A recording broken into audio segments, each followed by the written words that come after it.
diaconal, nos alegramos com esse dia. Como diz Elianai, estamos realizando os sonhos que Deus tem colocado para essa congregação. Os sonhos de Deus, Ele pode até demorar, mas são promessas que Ele cumpre. Sempre falamos isso, que o Senhor cumpre as promessas que Ele tem feito aos seus filhos. E essa congregação é a menina dos olhos de Deus. Quantas promessas que o Senhor tem feito a nós. E nós cremos que está chegando o momento da nossa congregação se tornar a igreja de Ilha dos Bentos. Precisamos essa bênção para nós essa noite. Nós gostaríamos de convidar o pastor Amarildo e nosso querido presbítero Isaías, que esteve conosco durante esse tempo aqui, nos apoiando, nos ajudando. Isso não é despedida, não é, presbítero? Nós só estamos dizendo obrigada, mas queremos continuar.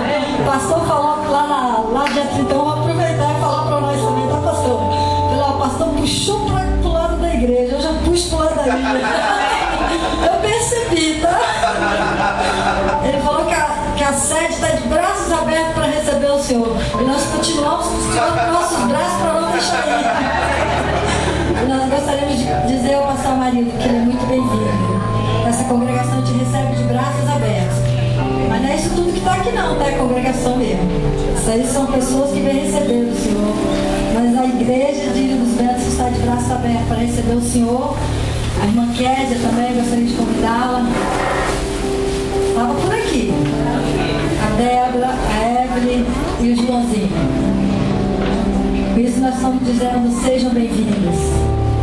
E dizendo ao presbítero Isaías que a obra continua. O trabalho continua, tá? Não estão passando desengajado não, tá bom? Eu gostaria de passar as mãos do pastor Amarildo, da família, uma lembrança. Cadê a Dani? Não veio não?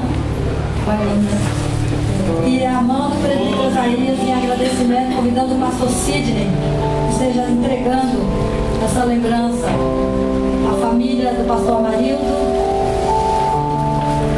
Convidar o presbítero Gilson, que esteja passando à família do presbítero Isaías uma lembrança da congregação, tá bom? O presbítero Isaías para continuar.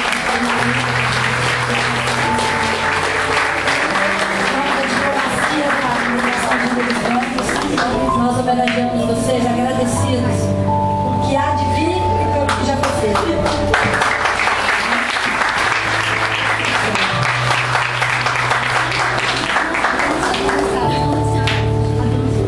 Gostaria de convidar as meninas da dança, que vai estar louvando ao Senhor com a dança. E nesse